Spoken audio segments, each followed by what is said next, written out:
Okay, let's talk a little bit about the consumerization of health and life. If you think 4 years back, and I would have told you that this tiny little devices you got in your pocket would actually read your fingerprint, will scan your iris, or even scan your entire face, you potentially would have thought that I might be the delusional. Rightfully so. If I would have told you 2 years ago that you would order groceries online and they will be delivered within 1 hour, potentially you also would have told me, come on man, that's science fiction. Why do you do that? And 1 year ago, if I would have told you, you went into a store, you had your basket, you put all the items into your basket that you want, and then you simply leave the store, you would have looked at me and said, for God's sake, that's theft. But then Amazon Go came around, and things changed. Everything is happening in the background. Some of you this morning went to your favorite coffee store. You didn't pay with your credit card. You didn't pay with cash. You paid with your smartwatch, with your smartphone, and everything again happened in the background. We are living in a different age. We have to do things differently. There are a couple of factors which we have to take into consideration with everything that we want to do moving forward. It starts with the technology, the rise of technology, and the exponential innovations that we are being exposed to. And artificial intelligence, we have heard a lot of talks around that, how artificial intelligence will change the way we're doing things, change the way care is being delivered, in which venue care is being delivered, and how we actually can take an active part in our health. And us, as consumers, as human beings, we are hyper-connected. You have your smartphones, all the steps you took today are already captured. You have your fitness trackers. Some of you already have clothes with embedded technology that are monitoring your health every single time. We are monitoring our sleep by maybe putting the smartphone on the mattress. We might have a smart mattress that is capturing how well we sleep, and maybe even adjusting in our smart home the temperature so that we sleep a little bit better if it is too warm. Because you never, ever looked at the paper again. You didn't make any meaningful use of the data. Then the specialty IT systems came around. Before the basic EMRs, then the full-blown EMRs. We went into the area of medical devices, connectivity, and finally population health management. But what is next? What is the next? If you think back at the time when you were in university, how did you acquire knowledge? You had to learn it, right? You had to memorize the information in order when you went to the exam to reproduce what you learned. But there's something different right now. You don't memorize the information anymore. You memorize something else, which is the way to obtain the information, not the information itself anymore. That is something that is natural to us. What is natural to the generation Ys, to the generation Zs? What is natural to the generation Alphas? We have to think about exactly that, and have to think about how can we bridge the gap of the 60-40-20 rule, where the 60-year-olds defining a strategy for the 40-year-olds to implement for the 20-year-olds to consume, which typically means there's a little bit of a mismatch. We have to think how we can close exactly that gap. In the healthcare arena, there's also a completely different dynamic. You know all the incumbents in the healthcare space. They're providing IT systems for workflows, for specialty care, full-blown EMRs, population health management solutions, whatever is out there. But you have Apple, Google, Microsoft, Amazon, Fitbit, Adidas, Under Armour, TomTom, Garmin, all of these companies, and tons of startups, such as Medico, such as Haydock, which we have heard earlier today, in the healthcare space. What do they bring what the incumbents don't have? They bring a profound consumer experience with them. And this consumer experience is something that we, for example, as Cerner, hadn't been exposed to before. We dealt with health institutions. We dealt with patients, with clinicians, but not really with you and with I, and what our demands are. And our demands are different. Right now, in most areas, we are not even meeting the demands the consumer has. maybe we have never asked even, what does a consumer want? The technology is evolving. We have more technology around us. I mentioned us being hyper-connected, but what about virtual reality, augmented reality, mixed reality in the healthcare field? We have it over decades already. We use it in post-traumatic stress disorder, pain management, to treat phobias. But a lot of us actually still think that it's futuristic, but it isn't.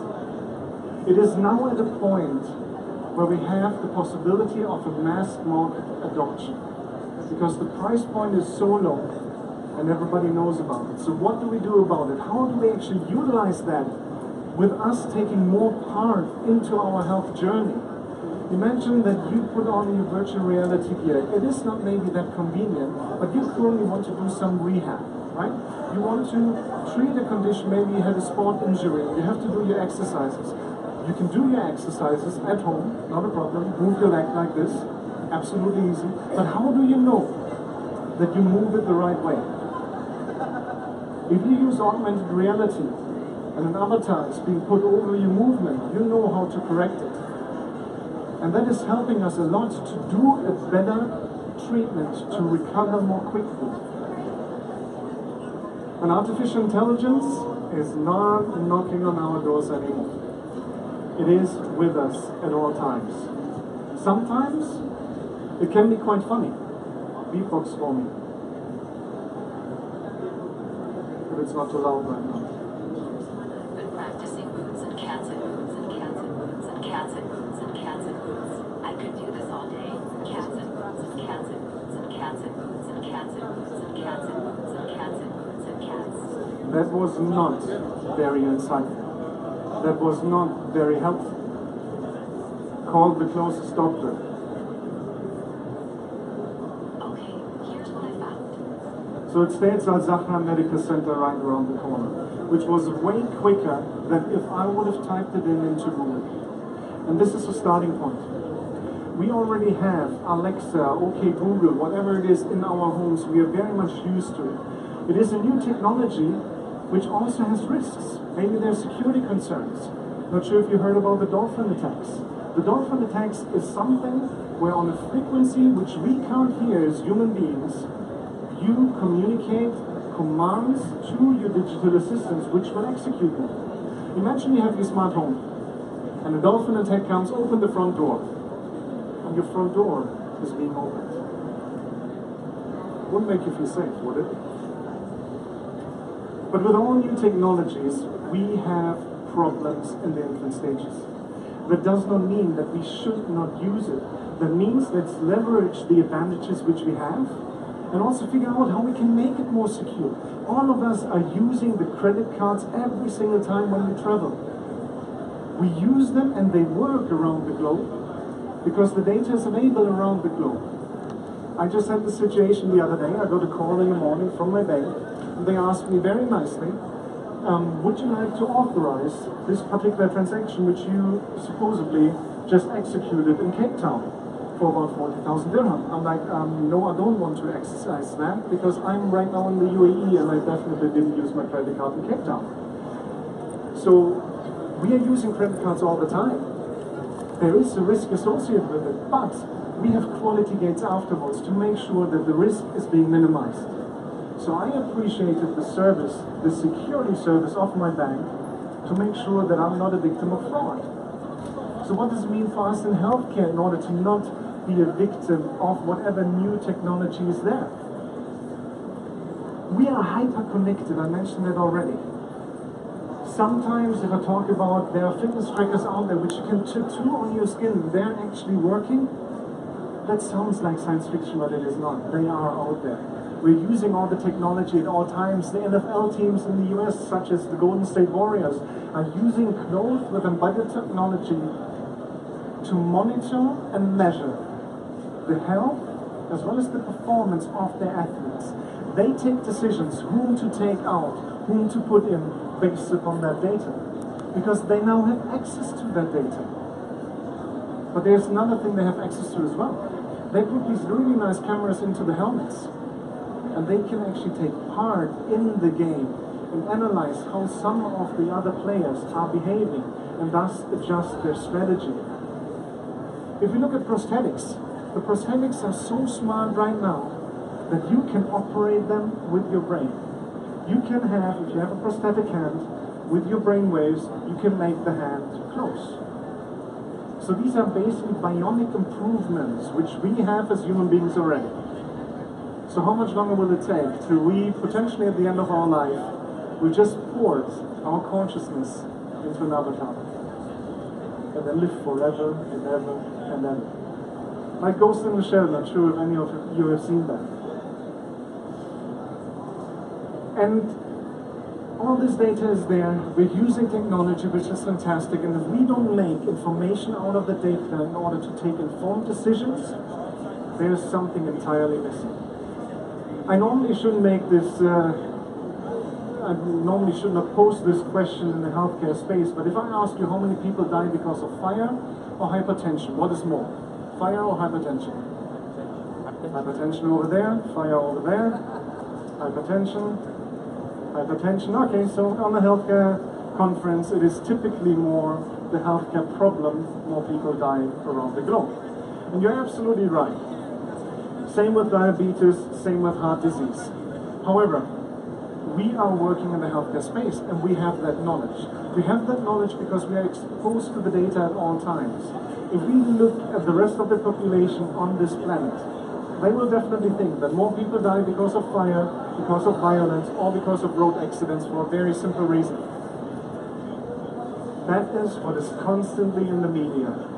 That is what is constantly being communicated. You never hear in the media, oh my God, that many people died because of heart disease. We had so many diabetic patients that actually passed away last week. You'll never hear that. We have to create information out of the data to take informed decisions. Particularly we as consumers want to be informed. Sometimes we are misinformed.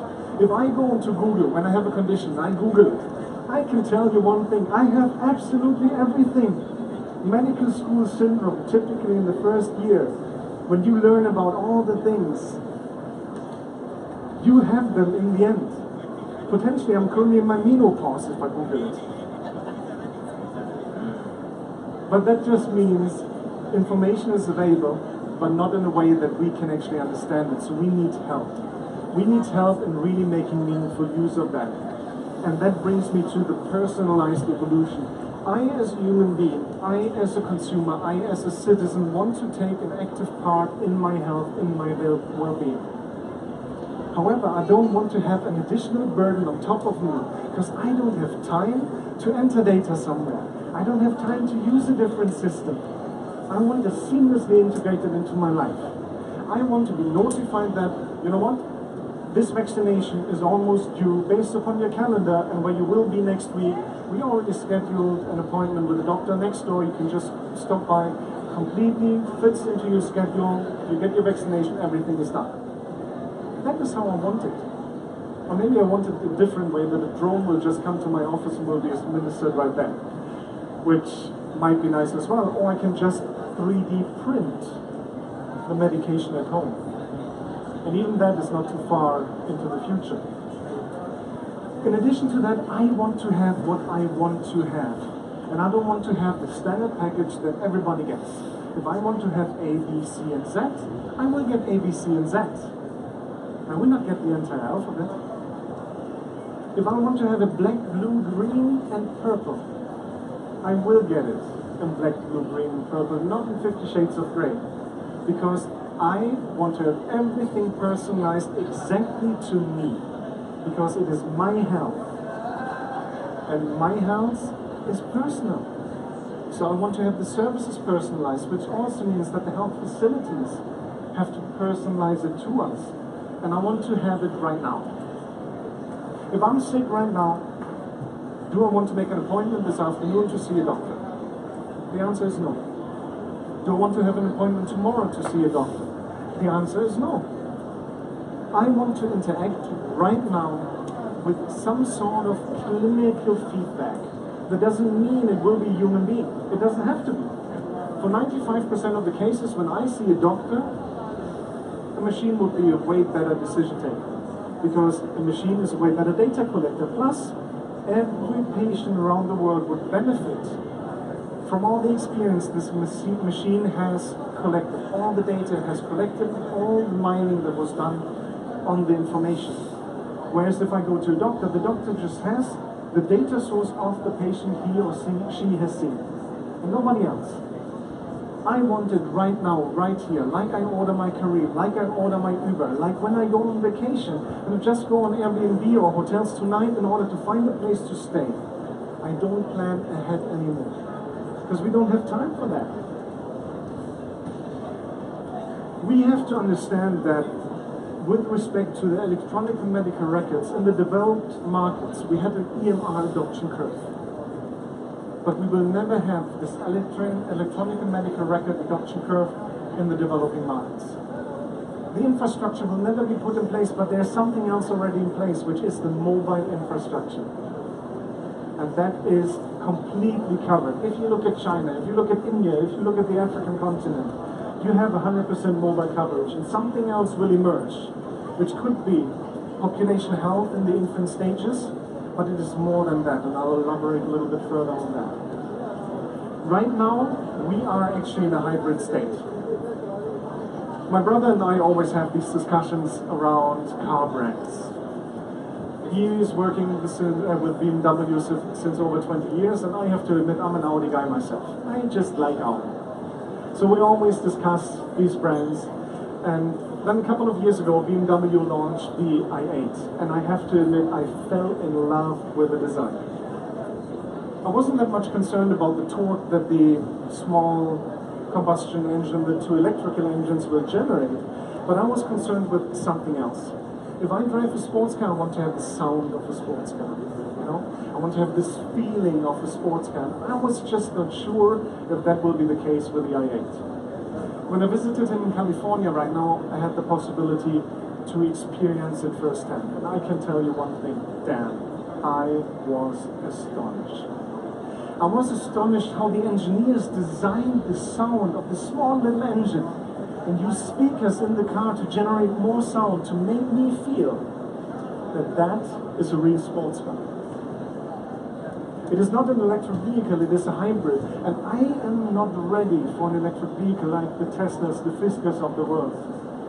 Lucid is another one, and Dyson now wants to create his own electrical car. Maybe it will look as sexy as the new hairdryers he brought out. But I'm not ready, and I'm not from the old generation. I am not ready for an electric vehicle, but electric vehicles are around us. And there is a reason why they are around. But what does it mean for us in healthcare? It is no different. We are right now in the hybrid state. Population health management is the hybrid state. We have the systems in the various entities, the devices that are populating information to the population health management platform, where the data mining is being done, artificial intelligence is being applied. But that is just one step towards the goal. Because this is leaving out someone who is extremely important, which is you and I. Because we are the consumers, we are the clients of the healthcare for the future. So what do we have to do? How do we have to think differently in order to provide the services for us? And that looks extremely complex, but it brings me back to the adoption, where the grid or the Internet of Health and Life will evolve. And the Internet of Health and Life is basically a platform on top of a platform. You will not have the systems anymore in the various practices. A service will be provided to them. If I go to an emergency room in 5 years' time, do you think anybody will capture my vitals? Nobody will. Because they know about my vitals before I even arrive. Because I am monitoring them for 24/7. So there is no need for the systems anymore, but you will have to aggregate it somewhere. But this then brings another problem. If we look at the clinical practitioners, does every clinical practitioner want to have something that is completely personalized to him or to her? The answer is yes, exactly. Because clinical practitioners are in the end consumers as well. And we are used to everything being personalized. So why would it be any different for the clinical practitioners? It wouldn't be. So So we need a platform that enables the clinical practitioners to get exactly what they would like to have. Something developed to their needs, to their desires. And the same is true for the consumer. We have to get the platforms in place, develop the solutions that we can create something that serves the needs of the consumers. And if we look at the healthcare organizations around the world, I think the most important question we have to ask ourselves, when was the last time we asked our patients, our consumers, what they want? Most likely the answer is never. We ask potentially our clinical practitioners, but not the patients. Right now in the healthcare space, we are not even providing the services for today. But we have to face that we have the Generation Ys, the Generation Zs, and the Generation Alphas, which are the ones we have to define the services for today as our future customers. So I need your help in making that a reality. Thanks. Thank you, Mick. There's some questions for Mick. So Mick, that's a beautiful vision, and it sounds a little expensive. How do you see the economies of healthcare holding that up? And how does that actually come together before we start buying? Right. If you look at the typical diseases which consume most of the financials in the healthcare space, you look at chronic diseases and lifestyle diseases. Obesity, hypertension, diabetes, asthma are the key drivers. So a lot of these diseases are potentially developing on top of each other. If you are diabetic, potentially you might develop obesity, potentially you will then get hypertension, potentially you'll then have a problem with asthma. If we can start already before we get diabetic, if we can provide you with insights on what you can do on a daily basis with respect to exercise, with respect to nutrition, with respect to mental health, to be in a better state and to manage your health proactively, we can avoid a lot of the costs. A lot of these costs that we can avoid will then also create a more healthy ecosystem. In addition to that, we have to change our business models. What I mean by that is, right now the insurance companies are reimbursing for treatment. In some countries around the world, there's a specific amount, such as Spain for example, a specific amount per citizen that a health institution gets to take care of these people in their population. If it takes you more money to treat that patient, to manage that patient, tough luck. So there's a huge incentive for the entities, particularly in Spain and there are other countries in the world, to proactively engage with your citizens, with your community, to manage their health. And that's the right starting point, but we really have to take it forward. And someone in that entire equation can make an effort. That is you and I. Excellent. I think you're right. Other questions for Mick? Really interesting talk, thank you. Are there any examples of some of this going on at the moment, or is it all very early stages presently? So I think that us as consumers really being the driver's seat when it comes to our health and life is very, very much in the infant stages. But other examples you can look at is there are plenty of population health management platforms around the world, plus particularly in the United States, you have the accountable care organizations, where you have a holistic end-to-end approach on proactively managing specific conditions, proactively managing specific chronic diseases, and thus having treatment plans as well as management plans in place in order to minimize the financial impact and also to improve the outcomes of particular goals. So these are, I would say, the blueprints, if you want to say so, which we have to take to the next level. And again, in the next level, all of us have to play a big part in it. Thank you. Any other questions? Okay, well, Mick, thank you very much for everything. Sure. Really good stuff. All right, Rick Shelton. I think this was the last Tomorrow Talk for today. We will continue tomorrow morning again at 11 a.m. with another series of hopefully speakers that will share with you some thought-provoking insights. Potentially will make you think that some of the things you're doing right now you have to do differently. I would strongly encourage you, A, to come back, but B, also to engage with each other, with the speakers, because the most important thing around Arab Health, around what we do in healthcare is let's share knowledge. Let's share our experience. Let's make sure that we all together move the meter forward and shape the face of healthcare for the future. Okay? Thanks again.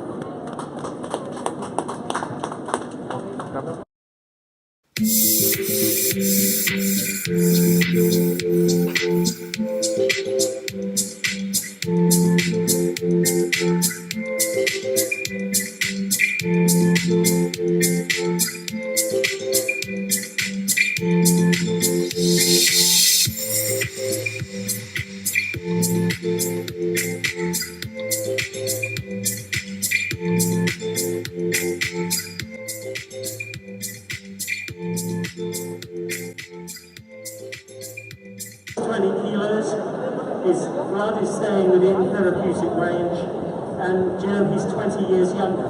It's amazing. If you've got any questions, I'd love to hear them.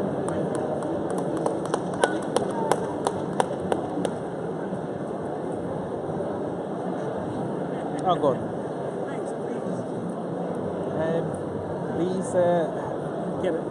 The Cardia. I'm familiar with the Cardia device, but it's quite expensive. Is that a prohibitive step towards rolling this out? Great question. So the question is the Cardia device so expensive that it is prohibitive? In other words, could you actually afford to give it to patients, or could patients afford to buy it for themselves?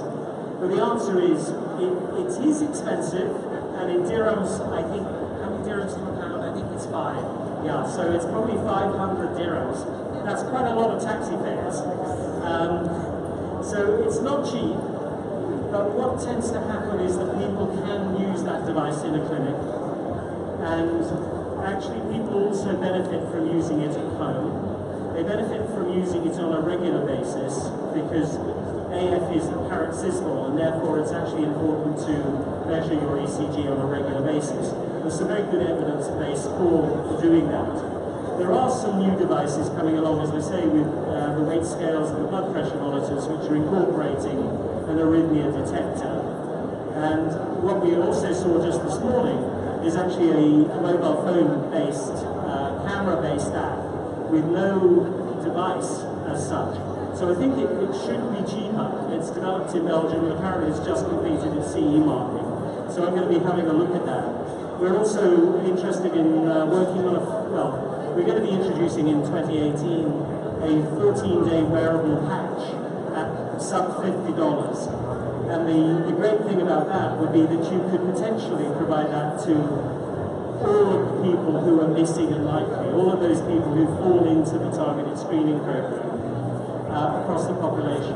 And then you're going to capture something like 99% of all of the arrhythmias that are being detected. And that gives you, as a clinician, the measure of the AF burden. So you're not relying on fairly remote tools like the CHADS 2VASC score. You're actually able to measure the precise burden for that individual, and therefore make a clinical decision as to whether the risk of prescribing a dangerous drug is more dangerous than the condition. Or you might want to keep that condition under monitoring so that if the burden does increase, then at some stage there's a trigger point. There isn't a lot of evidence yet, but there are some research studies in Kaiser Permanente, in UCL, which is where Pelican comes from, where they will be measuring both the impact of the burden of AF, but also the impact of genomics or genetics, and also lifestyle on cardiovascular and in particular stroke-related risk. Sorry, it was an unanswered. No, it's fine. Any more questions? I have another one. Oh, another question. Yes. Go. Hold it nice and close to your mouth. Okay. You seem to be wanting patients to self-monitor and a push towards that. In reality, not all patients are suitable to do this themselves. Great. How do you manage that process, or how do you choose which patients would be good for this? It's a great question, and of course you're right. Not everybody is well suited. So there are some nice guidelines, and we actually work to those. So we have a little test online and you can access it through Stroke Prevent Live. If you go to www.strokeprevent.live, there's a little test to test whether you are a suitable patient for self-monitoring.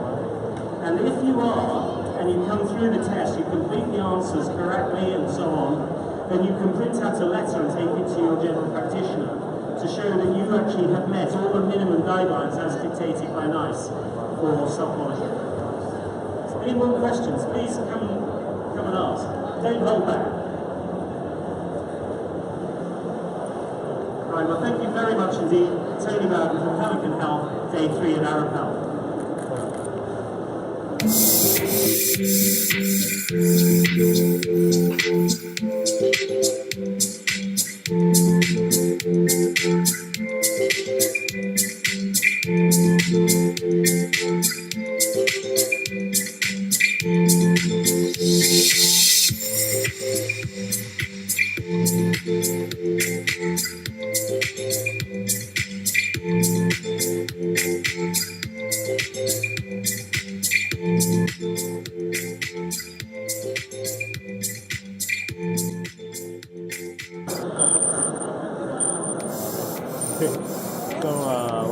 Welcome to the Philips Arab Health at Philips.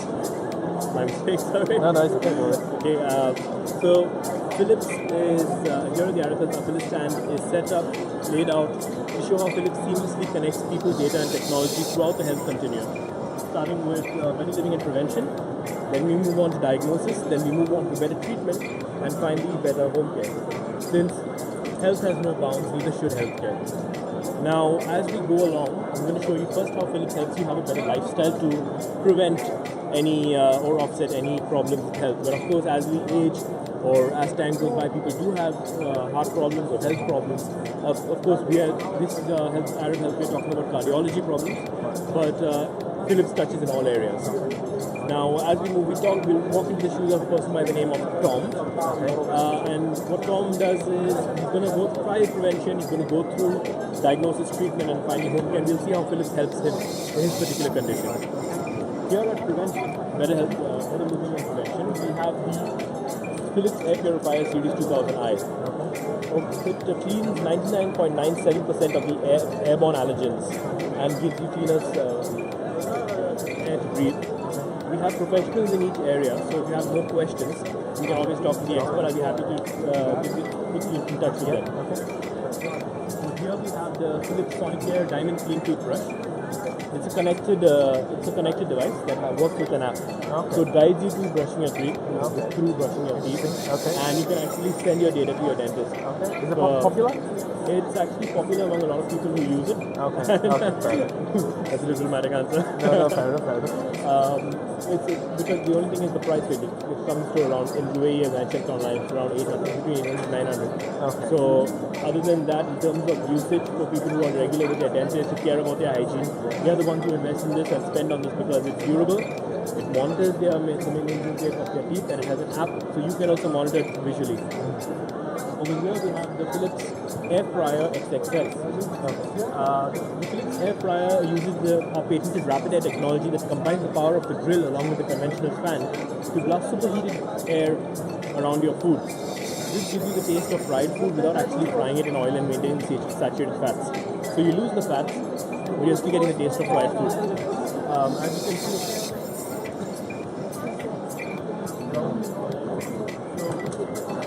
can see, all your food goes in here and saturated oils and fats connect at the bottom and does not mix with your food.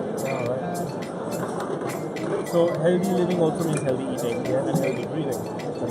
Over here we have our association with the World Heart Federation. You can have your photo taken and you'll get a small heart as well, and we take part in the World Heart Day which happens in September. First during second. But once you take your photo, we give you the details of that as well. Now, we were talking about Tom going through the Philips Health Continuum and his journey through life. So we assume that he starts getting pain in his chest. So the first thing you would do is visit a physician, and we get hooked up to the cardiograph to see the reading, the electrical functions of the heart, and check the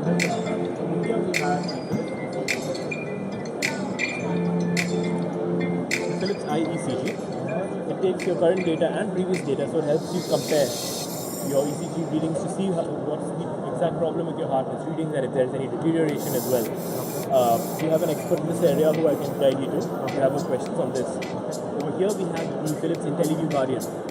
Philips IntelliView Guardian uses predictive algorithms, and it helps you pick on within the smallest change in vitals, and it can predict critical event up to 48 hours before it actually happens. So this is used pre-procedure as well as post-procedure. We have a specialist over here. And if you have more questions about this, it's used in the general one as well as the ICU. And once we reach the ICU section, we're going to refer back to the IntelliView Guardian. Now, we put our friend Tom through this, and we realized that he needs more diagnosis. This is where the rest of our more detailed diagnosis things take place. We have the Philips Combi Diagnosed X-ray, which is most common in hospitals. The good thing about this particular unit is we don't have to move our patient around, and our patient can go through can be still while we can take multiple images and move physically, vertically and horizontally as well. We have the controls. We have an expert to show you how it works. Over here we have the Philips ultrasound, 2D and 3D, as well as live ultrasound scanning to show you how Philips ultrasound, a very common unit in most hospitals. Over here we have the Philips MRI ProDiva. This has been launched in Saraham, and it has the good thing about ProDiva, it's smaller, so it's very good for. It has a 1.5 Tesla. It makes a cost impact because it has a smaller footprint, and it allows you to 5 MRIs every hour compared to the standard 2 MRIs an hour. It comes with the Philips Ambient Experience, which is an audiovisual experience to keep the patient calm during an MRI, because it's important for them not to move, especially with all the sounds. It's very stressful. They get quiet. Sometimes So it keeps enclosed space. exactly. The claustrophobia kicks in. So it keeps them calm throughout the MRI, helping the physician with the right diagnosis. Another section of the diagnosis is the virtual twin and health practice. Now this is also a very exciting launch of Philips. Virtual twin.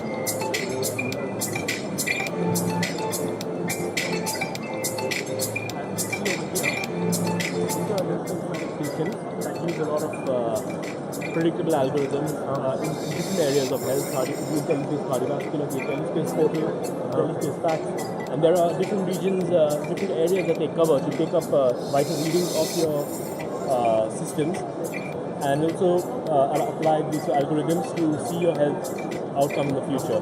And we have something called the digital twin, or the virtual twin, which you can speak to this kind lady, and she'll explain to you in much more detail. Probably. Do you have any interest in finding out what the digital twin is all about? Yes. Great. Do you want to sit, stand? How are you comfortable? I'm fine. Yes? Okay, great. So digital twin is one of the Philips solutions. It's quite new, but it's not very new. It's been launched a couple of months ago. And we'll dive right into it. So let's imagine a future where everyone receives personalized healthcare at the right place, in the right way, and the right type of care. Now let's imagine you have a twin. Except your twin is not your brother, but he's digital. He's literally a digital version of your healthcare status. We make this healthcare status up from your unique healthcare history, which would be your personal records, health scans, and personal health tracking, which would technically be your life in general work, what you eat, what you sleep, when you sleep, how well you sleep, what you do for a living, all of that put together to form your digital representation. Combine this with predictive algorithms and we get a dynamic digital representation of not just your current, but potential future health conditions. So that's where digital twin is going to start helping patients when it gets really personal. That's why we say it's personalized healthcare, not because you're just sitting across the table and talking to your doctor, because this is literally another version of you, a virtual version of you. So let's say, for example, your patient is experiencing heart-related issues. It's truly the most stressful situation to be in, and one of the top reasons why someone would go see a doctor.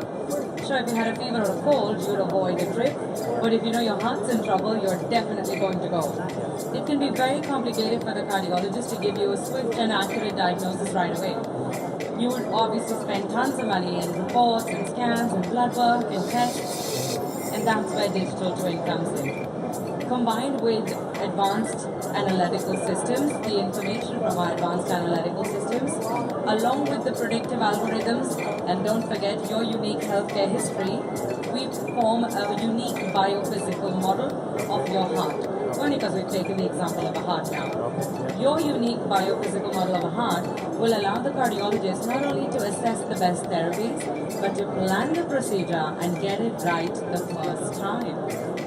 The digital version of your heart is a virtual representation of not just how it looks, but how it feels, how it behaves, and how it responds to the treatment. New information about you, if you were the patient, or medical information on the cases can be fed right into the digital twin, therefore providing insights to the cardiologist, not only to assess the best therapies, but to make a confident diagnosis and to provide the exact right course of treatment. So you are 200% sure this is what your heart needs, and that's what you're going to go for. Once the diagnosis is in place, the cardiologist needs to plan the treatment before he can commit to it. How can he do that? He combines intelligence with your digital twin using visualization tools like augmented and virtual reality and 3D printing. All of this put together, let me show you a version of a 3D printed heart.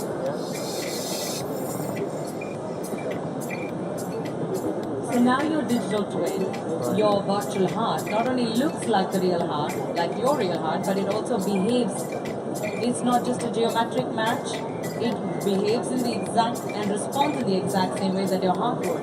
With the same deformities and everything With else. absolutely everything same. It's not anything different from you. Right. It is your twin, right? So we haven't copied it from you. Okay. We've split you, we've cloned you, we've made another one of you, right?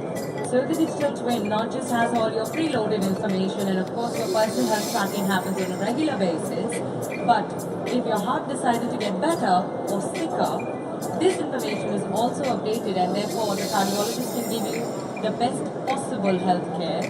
If he requires to change the direction of treatment, he can do that, because now your heart's not working properly and he knows that, okay, the treatment, your heart's gotten sicker and he needs to change the course of treatment.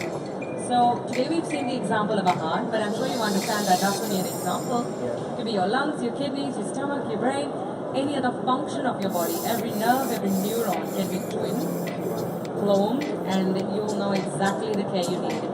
We've explained to you how one patient can be treated, but accumulated data on similar medical cases are integrated into the twin, and solutions, personalized solutions, are applied to whole populations.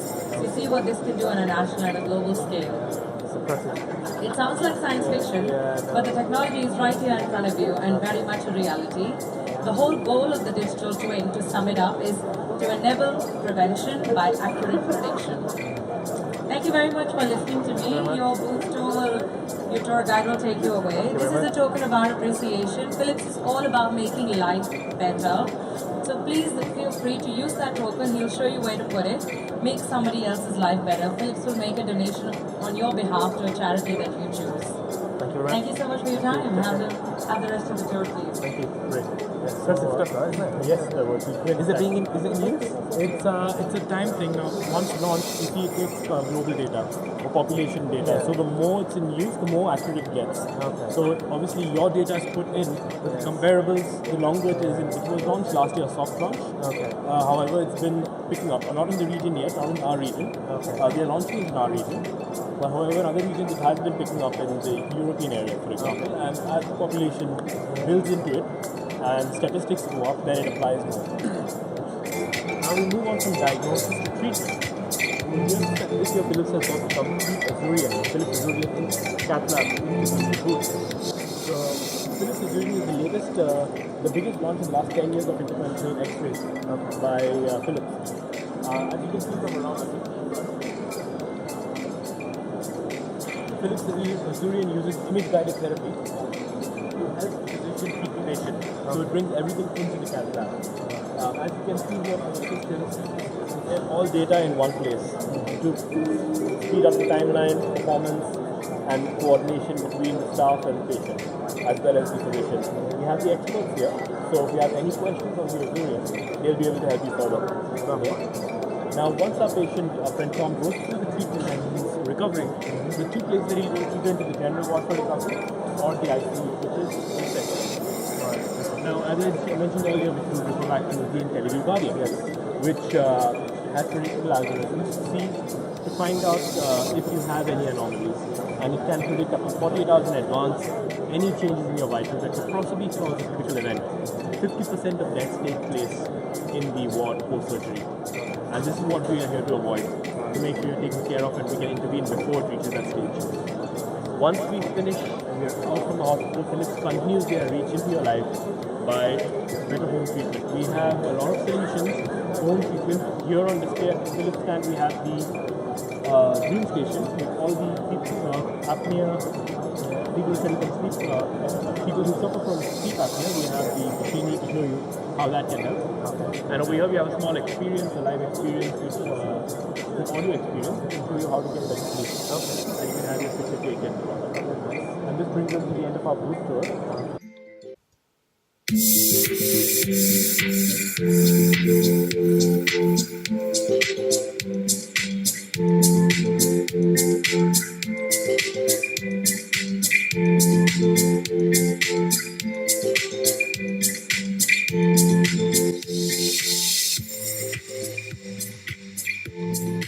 Think of it as a subscription in a gym, for example. Then you have to integrate that care delivery between separate facilities. What does that mean? That means wherever I go as a patient, I should be able to get the same level of care and the same expectations I had from the original place where I subscribed. And my files should be there, my data should be there, my history should be there, information should be available. And then you expand that service globally, which means you go beyond this current geography that you're in. So if you combine all of these, it becomes obvious that the underlying factor that will allow all this interaction is a very strong information system, which is a nice transition to what I wanted to say later on the IT innovation and how it should be mapping with patient pathways. So technology is at the heart of all this, and honestly, it is the thing that allows all this to happen.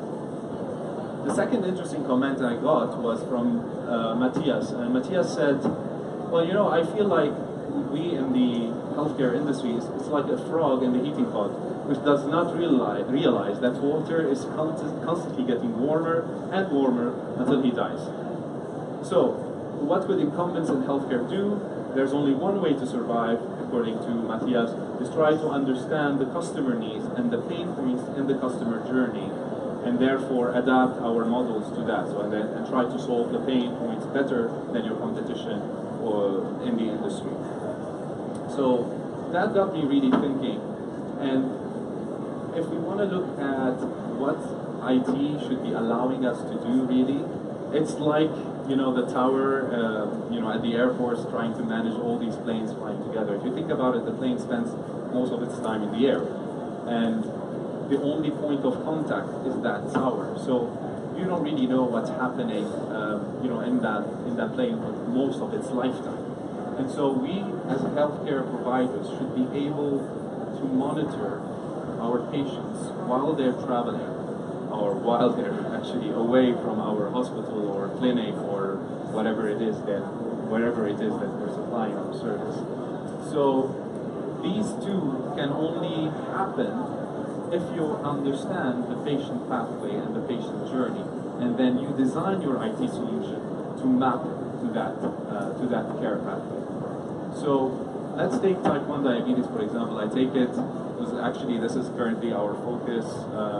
Today I'm focusing on that as a team, trying to figure out the best solution for that. It's a very difficult disease because it hits children, it's at a very early stage. Parents are really overwhelmed with what can they do to manage that disease. The children don't necessarily understand how they need to adapt to it, and very easily, it becomes a very difficult circle to be in. Now, we spend around 8,760 hours per year, and we only see our doctor, let's say for type 1 diabetic, when they visit the doctor, maybe for 2 hours per year, something like that. So most of the time, the patient is away. They're living their life. They're at school. They're at home. They're playing, and we as care providers are not able really to monitor what's happening. So our technologies should really allow us to do that. Today, we should be able to be at the home with the patient, with the type 1 child. We should be able to adapt to their lifestyle. We should have our care next to them available 24/7. And all of that is only possible if we understand at each point in time where this patient is going to be, what kind of needs do they have, and therefore how can I cater to them remotely from where I am. So if I want to conclude, I would say users and their empowerment are the so far ultimate drivers for what we've seen in terms of disruptions and innovations. And I think healthcare is no exception to that. We need to know where our patients are most suffering. How do they go through their patient journey from point A to point C actually, and therefore we design our solutions to empower those patients to take control of their lives, and therefore basically get better outcomes and better quality of life. Otherwise, I think maybe it's not today, maybe it's not tomorrow, maybe it's 2 years, 3 years, but I guarantee you, if we don't look at that, we will be like the frog in the heating pot, and before we notice, it will be too late. So I just wanted to have this talk as a thought-provoking talk, and I'm open for questions. Thank you. Michael, thank you very much. Definitely thought-provoking.